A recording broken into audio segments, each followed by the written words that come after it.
Bonjour Stéphane Brisé. Bonjour. Après La loi du marché, triomphe avec notamment Vincent Lindon, voici Une vie, une adaptation de Guy de Maupassant, votre nouveau film événement. Est-ce qu'il y a un lien entre deux films, entre la réalité du chômage d'aujourd'hui et finalement le destin d'une jeune femme au 19e siècle? Je crois qu'il y a un lien entre ces deux films, malgré les époques différentes, les destins différents. Je pense que ce sont deux films sur la fin des illusions. Ça parle de ça. Ouais. Ça parle aussi de notre monde, alors d'une manière plus poétique et transcendée dans une vie, mais ce sont deux personnages, que ce soit celui que jouait Vincent Lindon ou celui que joue Judith Chemla, qui ont une très haute idée de l'homme et de l'humanité et qui se retrouvent confrontés à la brutalité de cette humanité. Ouais. Et c'est l'histoire d'une désillusion. Elle sort du couvent où elle a fait ses études, elle Mhm. va affronter la vie avec ses espoirs et aussi ses tragédies. C'est Une vie, Stéphane Brisé.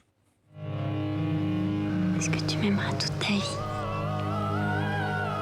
Bien sûr. Je t'aimerai toute ma vie.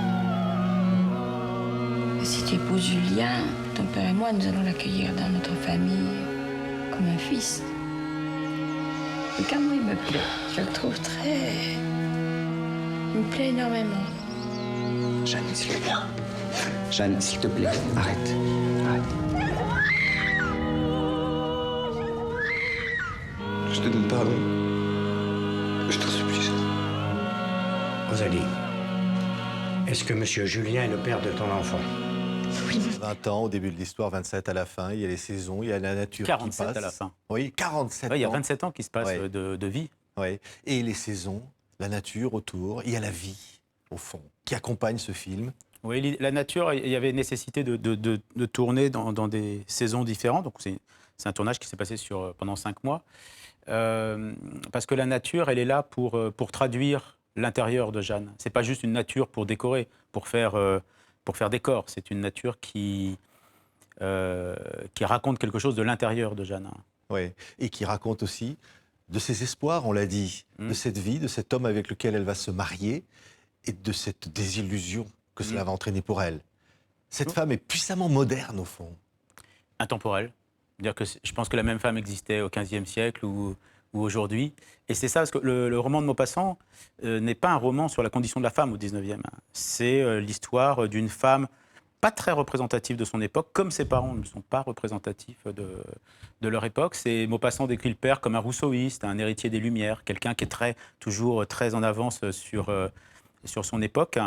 Et d'ailleurs, ce sont des gens qui proposent à leur fille, qui demandent son accord pour le mariage. Est-ce que tu es d'accord? Yolande Moreau, formidable. Voilà, la mère, et Jean-Pierre qui Darroussin a cette espèce de modernité déjà. Mais oui, mais j'ai l'impression que dès qu'on parle costume et film d'époque, on y associe beaucoup de naphtaline, quoi. À un moment, c'est des gens qui sont traversés par des questionnements qui peuvent ressembler aux questionnements d'aujourd'hui. Moi, je n'irais pas sur ce projet si c'était juste un film sur la condition de vie des femmes au XIXe siècle. Ça ne m'intéresse pas particulièrement. Ce qui m'intéresse, c'est pourquoi pas d'ancrer quelque chose dans une époque pour raconter quelque chose de beaucoup, beaucoup plus ample, beaucoup plus intemporel. On va avoir des images, parce que ce sont des images extraordinaires. Vous avez tourné dans un format très particulier. Oui, on a tourné dans un format qu'on appelle le format 4/3, donc c'est presque carré. Sans doute pour traduire l'enfermement de Jeanne. Mais Jeanne s'enferme dans son idéal, en fait. Et cet idéal, c'est beau d'avoir un idéal, en fait, est l'endroit de sa tragédie. Et il est circonscrit dans ce cadre presque carré. Oui, à travers ces images, la beauté des images, on voit une sorte de romantisme. Il y a une force. Ouais, mais alors il faut faire attention avec ce mot-là parce qu'il est souvent entaché un peu de niaiserie quand on dit romantique. Oui, c'est romantique certainement parce qu'il y a une très haute idée des émotions, de l'amour, que Jeanne porte quelque chose de très incandescent. C'est très bouleversant. Et c'est bouleversant parce que l'endroit du beau, l'endroit de l'incandescence, est l'endroit de la tragédie, de fait. Oui. Puisqu'on ne peut pas vivre, finalement, avec cet idéal. Elle porte en elle, finalement, ce qui va la conduire à cette tragédie. Exactement. Ouais. C'est ce qui fait un personnage de fiction extraordinaire, puisqu'elle porte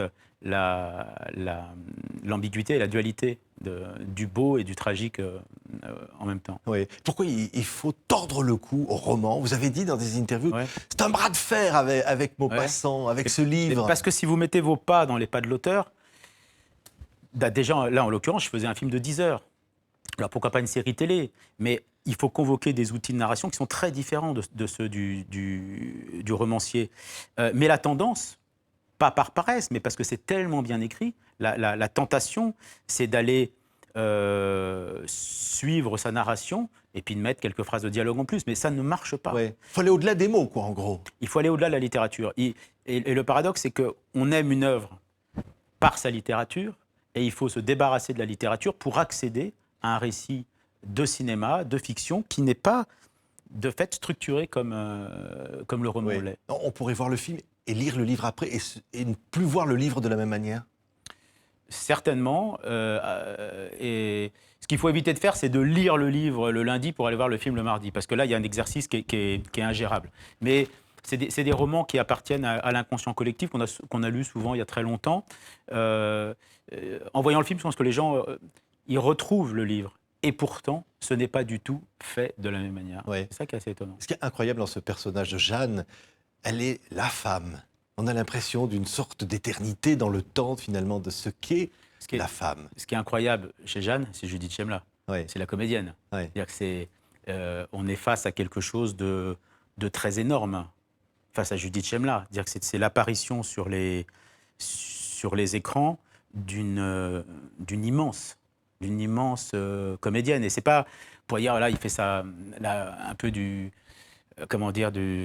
léchage au moment de la promotion du film. Non, c'est très, très bouleversant d'être face à quelqu'un d'aussi immense. C'est un talent inouï, et le talent, à ce niveau-là, c'est un état de disponibilité totale au jeu, à l'introspection, Oui. au voyage, quoi. C'est très unique. Aussi parce qu'il y a cette unique. caméra à l'épaule où vous la suivez dans ce Oui. cet écran carré. Elle est de tous les points. Ah. D'ailleurs, vous parliez de l'adaptation. Le point de vue du film est unique sur Jeanne. C'est-à-dire que le spectateur découvre en même temps que Jeanne ce qui lui arrive, alors que dans le roman, il change le point de vue. Des fois, il est du point de vue de son père, de sa mère. Alors que moi, j'ai décidé de rester intégralement et totalement du point de vue de Jeanne. Mais ça, c'est nourri, par exemple, par l'expérience de La Loi du marché, où j'étais constamment sur Vincent Lindon, et j'ai trouvé que c'était quelque chose d'assez puissant en termes de la narration. Le personnage principal devient un élément de l'intrigue.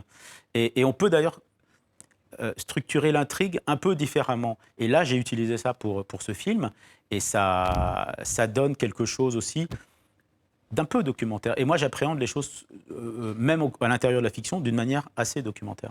En tout cas, une aventure exceptionnelle, Stéphane Brisé. Comme à chaque fois, à chacun de vos films, comme ça, un point de départ et le rêve qui se réalise. Parce que je crois que c'était un rêve de faire ce film. Il y a longtemps, ouais. Merci Stéphane Brisé d'avoir été notre invité. C'est Une vie, donc, sur tous les écrans. Merci.